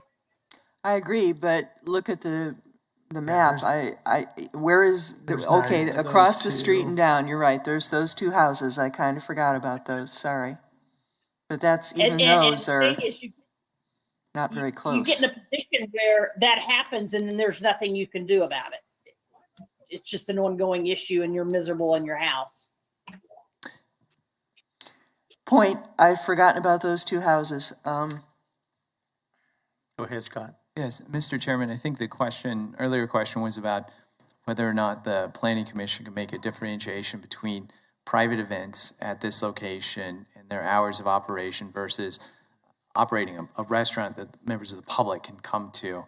And for that, I'm going to turn to Philip and ask about event center and whether or not they've got that in here. Because my understanding is that this is an application for nightclub. Correct. Because it's to be used as a restaurant, and this is requesting permission to have entertainment in combination with alcohol at this location. So I guess the question to me was posed about having private events versus public and timing. So I would turn back and response would be, this application is about a restaurant and whether or not they can have entertainment with alcohol. We don't have an event center. Correct. Yeah, there's no language in the CUP about an event center. All right, well, then we can go back to my motion, can we not, after all this? Which was to allow them to stay open on Thursday, Friday, and Saturday until 2 a.m. Second. Discussion? Got a motion to approve by Mr. Nix, second by Ms. Fox? Foster. Foster. We got to get us organized here. You gotta get those FOs separated. Any discussion? All in favor, say aye. So sorry, everyone. Just one point of clarification, that motion includes removing existing from point number 2 on the recommendation. It did include that, I'm sure of it. Thank you. Yes. Yeah. We're good? All in favor, say aye. Aye. Aye. Anybody opposed? Aye. Nay. Better have a roll call. Roll call. That What do was we have, 2 Cindy. Roll nays? call. A roll call, I guess. I think I was the only one that objected. No, I think there were 2. Somebody else. Okay. I thought I heard Mr. Blick. Heard a male's voice. We can go through it pretty quick. Bill Johnson, Yes.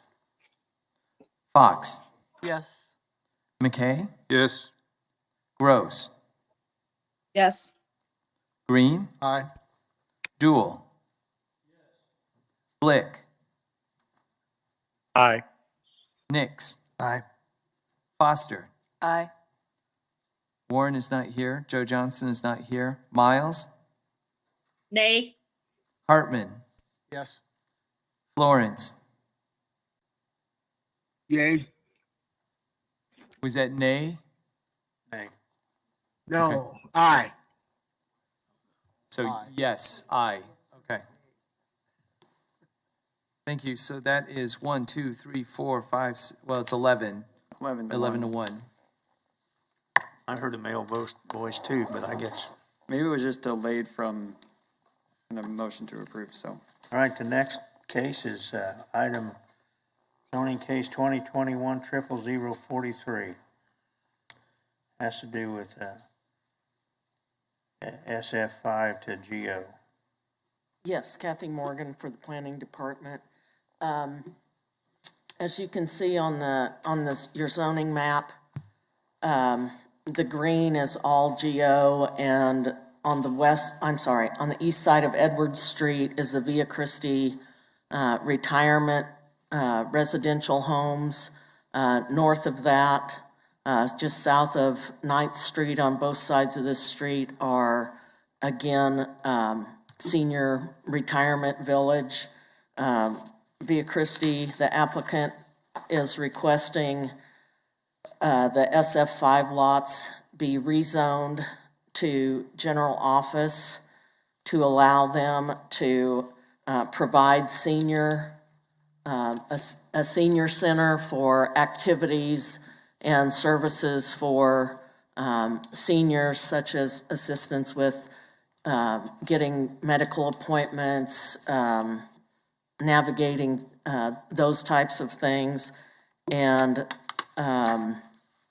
we have, with the concurrence of the applicant, put a PO here so that only the adult daycare, either limited or general, which would take care of the activities for seniors from 9 a.m. to 5 p.m., Monday through Friday, be limited to that. The lighting shall be per the zoning code. They will provide on-site parking.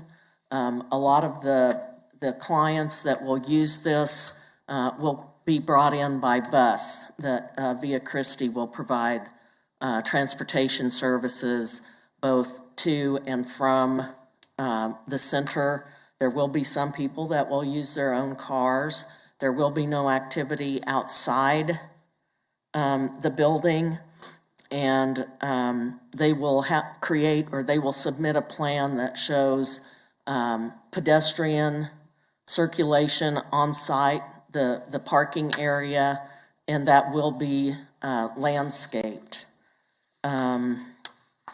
This is in conformance with the proposed project is in conformance with the community investments plan, and also with the Wichita Places for People, providing residential and service support to elderly residential locations. Go to the next map, please. So you can see on the right side of your screen, that is the existing Via Christi Village that is senior residential retirement village. The lots that they're requesting to rezone, with the exception on the one on the very south, are all undeveloped. They at one time did have residences on them, but through the years, those have, I believe I saw it in the 80s. I might have put that in the staff report that those residences were removed. There's no alley access on the west side of the property, so they will be required to do the screening, fencing, and landscaping where the property abuts existing single-family residential, which is what is around there. Next, please. And as you can see, this is the future growth map for the community investments plan, and all of this corner is general office, and it's a commercial use. The old osteopathic hospital is located on the south end of that. At one time, Via Christi did have their community center in that building, but they have had to locate. And so this is the new location where they want to move their existing activity center.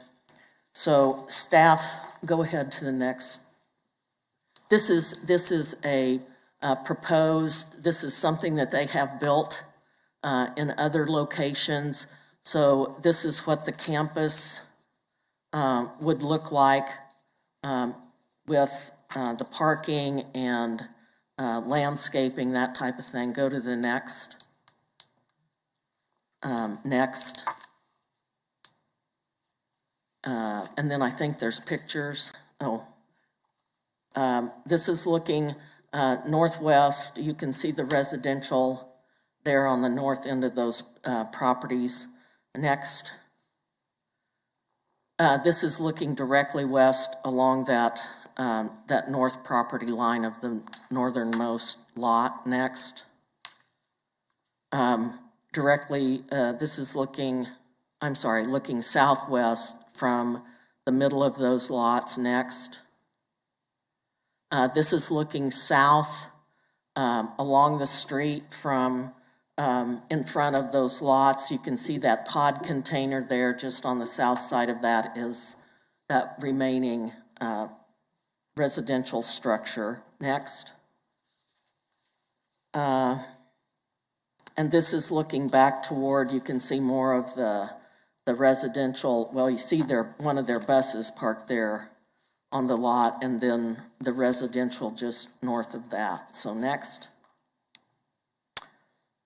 This is looking west at the middle of the site. And this is looking north along Edwards Avenue, and as you can see, there's the reference to that pod container. And next. That's it. So staff is recommending with the protective overlay, the items that were addressed in the protective overlay, that the GO zoning only allow the adult daycare limited in general, which would support the requested senior activity center, be allowed on this site. If they ever wanted to expand those uses, they would have to go back through a public hearing process. With that, I will answer any questions. Kathy, and this was approved by Deb 8-0? Yes, it was heard by District 6 last night, and they approved it unanimously. Thank you. Any questions, Kathy? Just one minor clarification on page 3 at the number 1 recommendation. Is that supposed to be off-site or on-site parking? Oh, it should be on-site, not off-site. The facility has to provide the parking on the site, not use the on-street parking. Thank you for catching that. So do we need to mention that in a motion, or do we just assume that? Yeah, go ahead and make the correction in the motion that the number 1 recommendation should be on-site parking. Okay, thank you. Any other questions? Seeing none, applicant or agent? Applicant or agent? Bob, you need to turn on your microphone.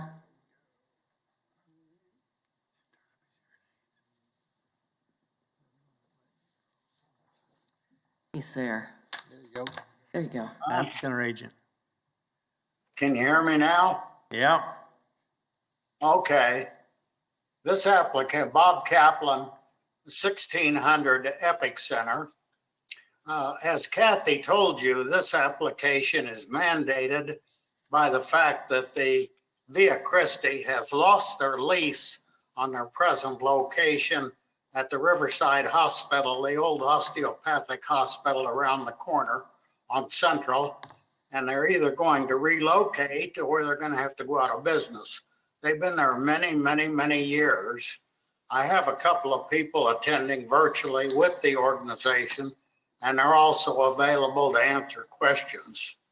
This is going to be a much needed social service. It's a typical senior center. They have a little bit more than most because They have a doctor on site, should be needed, but the hours are 8 to 5. I misstated that, Kathy. I apologize. Their hours, they open at 8, they close at 5 days a week. There is no traffic issue. There is no on-row street parking. Parking will be behind the building to the west. The neighbors will not only not have parking or traffic problems, they won't even see the cars. They're going to be behind the building, and that's going to be screened from St. Paul, where the single-family homes are.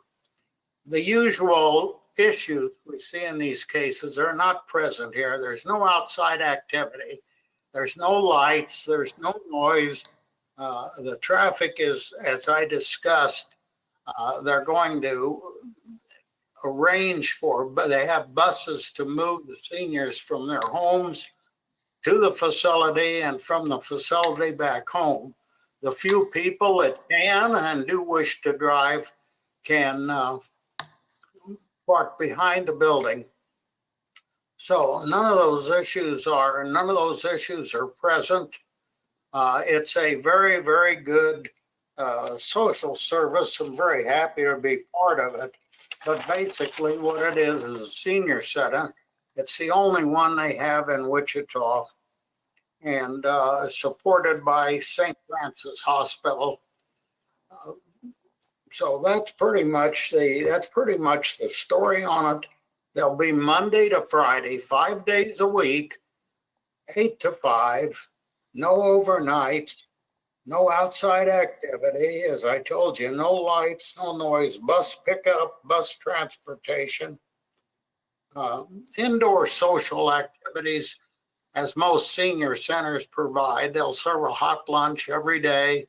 They have a doctor on staff if needed, and they're going to serve the senior residents of our community. So, as I say, it's a much needed social service, and I can't imagine that it's not very compatible with the neighborhood, particularly with the assisted living right across the street to the east that St. Francis is also involved in. So, Melissa, do you have anything that you want to add, or Christy Meyer?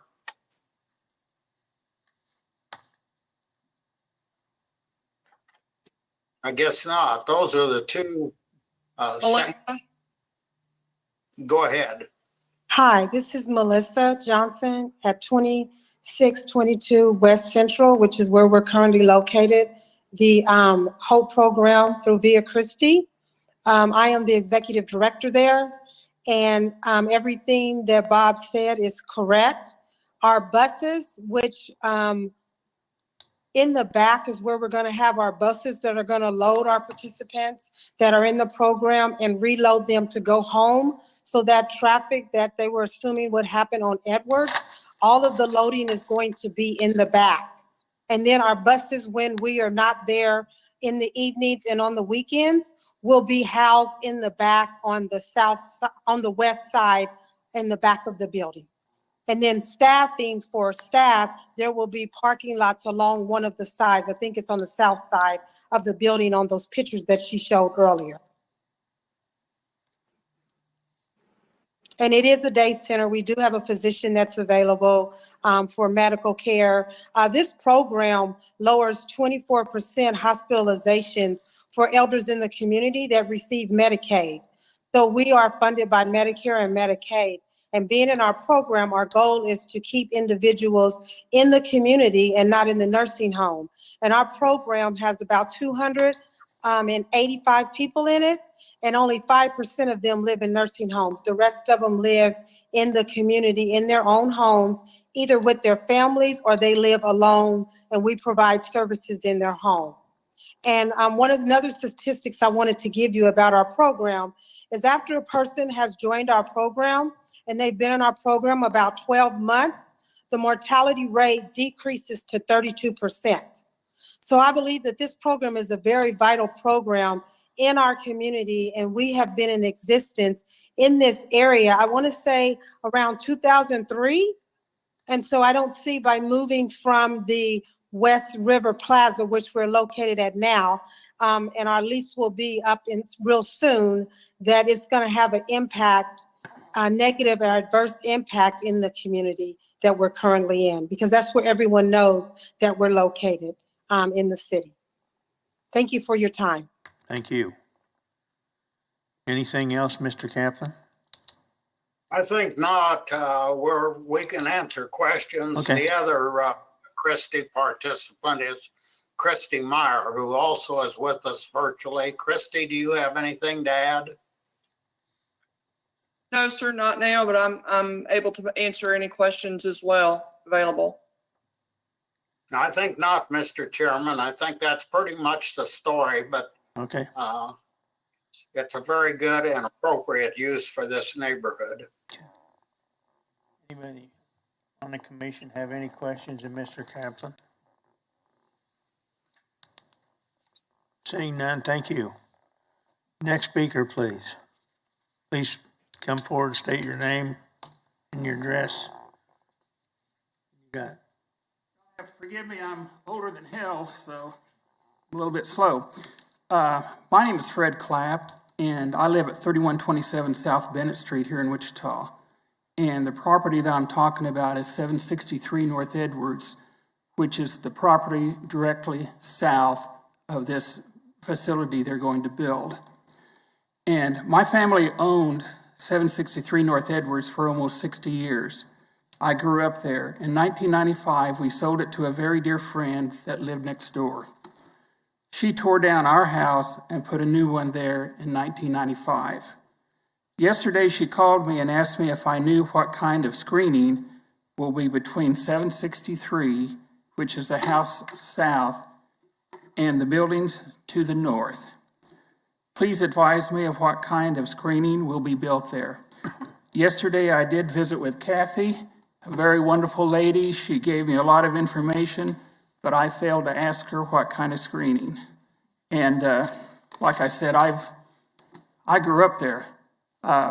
When I was there, as a little boy, we had 2 lakes across the street. We had choo-choo train going up and down Edward Street, and a lot has changed. So can somebody please, and I don't have anything against what they're doing or anything like that, but can somebody please explain to me so I can explain to this dear friend of mine what kind of screening is going to be to the south? Because she has a home there, and she has a beautiful home there, and she has a beautiful basement and lots of property to the back, and she would like to... We'll have staff answer your question. Thank you very much, sir, and thank you, ma'am. Hang on. Yes, ma'am. Yes, the screening will be provided as per zoning code, which is a 6-foot solid fence, and then landscaping, 1 tree every 40 feet, and then the shrubbery, which is typical for that type of use abutting residential. Thank you very much, and thank you, Kathy. Appreciate your kindness. And thank all of you. Appreciate it. Have a good day, gentlemen and ladies. Any questions of the speaker? Thank you. I don't see we don't need a rebuttal, I wouldn't think. Anybody virtual want to say anything or speak on this item? Yes. Go ahead.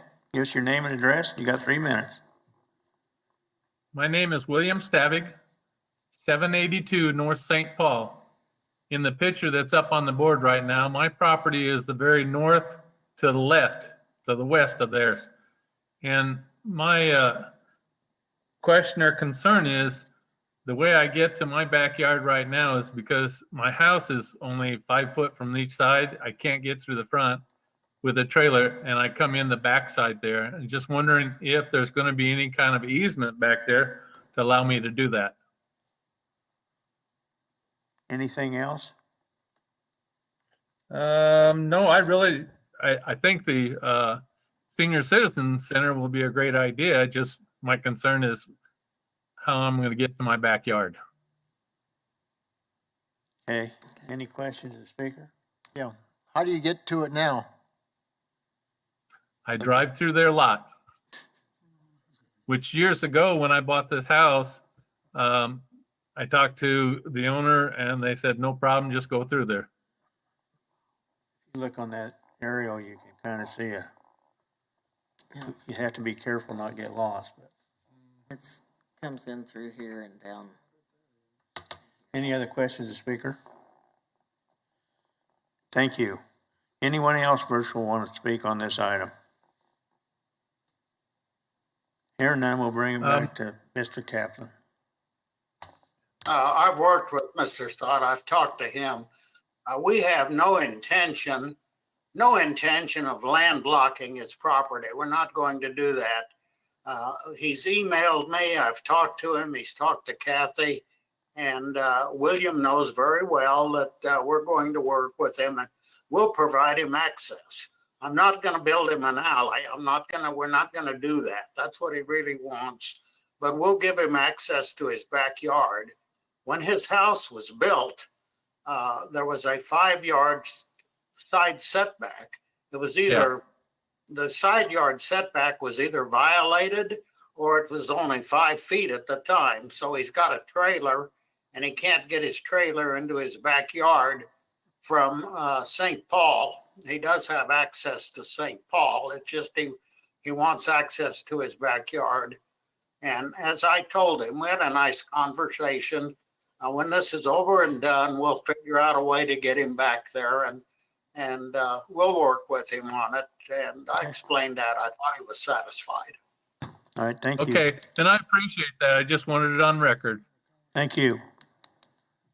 Thank you. Any questions of Mr. Kaplan by the commission? Seeing none, I'll bring it back to the board. What's the pleasure of the board? Mr. Johnson, may I make a point that in the recommendations that it's on-site parking under condition number 1, or yes, of the PO, and then number 7, the hours of operation are 8 a.m., not 9 a.m. So 8 a.m. to 5 p.m. Monday through Friday. Okay. I'll make a motion to approve as amended staff comment. Second. Second, Josh. Commissioner McKay made the motion to approve, second by Ms. Fox. Foster. You raise your hand whenever you say something. No, I'm sorry. I was just trying to make sure you knew it was me who said She's it. pointing. All right, any discussion? All in favor, say aye. Aye. Anybody Aye. opposed? Abstaining. Miss that's Fox is abstaining because I'm on their board. Yeah. Did somebody say nay? No. Okay. We have one exemption here. Ms. Fox. Okay, that completes our agenda. Now we'll go to non-public hearing items. Y'all should receive the revised calendar for 2022. And we need a motion to approve that, correct? So Yes, sir. moved. What we're looking for is just an endorsement of it by you all. I would mention that we, after emailing it out this morning, again, an updated version, we did receive a question from one of the planning commissioners, and it was in regards to the dates in 2023, and I know that's quite some time off into the future. And I just wanted to comment, it is out of sequence, considering that the meetings are generally every other week. But what we found is that we did have to shift it out to February 9th because there wasn't enough time for the 20-day notice, public notice to go out from the closing date to that. So there was a question about that, and that's the reason why the February dates are out of sequence. But we've gone through the 2023 calendar, and we have found that it still aligns with having the subdivision committee meeting prior to the holidays such as Thanksgiving and Christmas. We wanted to make sure that didn't get out of the way. Any discussion on the calendar? What's the pleasure of the board? I move to approve. Motion by Okay. Ms. Miles, second by Mr. Hartman. All in favor, say aye. Aye. Aye. Aye. Anybody opposed? It carries. Mr. Green had left though, so he did not vote on that. Okay, the next item, we were asked for the commission to appoint to the City of Wichita Sustainability Board a member from the Planning Commission. We'd asked if there was any volunteers, and we were privileged to have one, Miss Foster, would accept it. Is there anybody else that would like to be on that board that's on the commission? And if there's not, we'll let Ms. Foster have it. You vote? I don't think I need a motion since she accepted the position. So, Oh, Ms. Foster. thanks, Ms. Foster. There's nobody else spoke up? Thank you. Procedural question, do we need to make an announcement that the BZA meeting has been canceled, or do we just assume everybody knows? We have included it in the packet that it was canceled. We can certainly make that announcement now.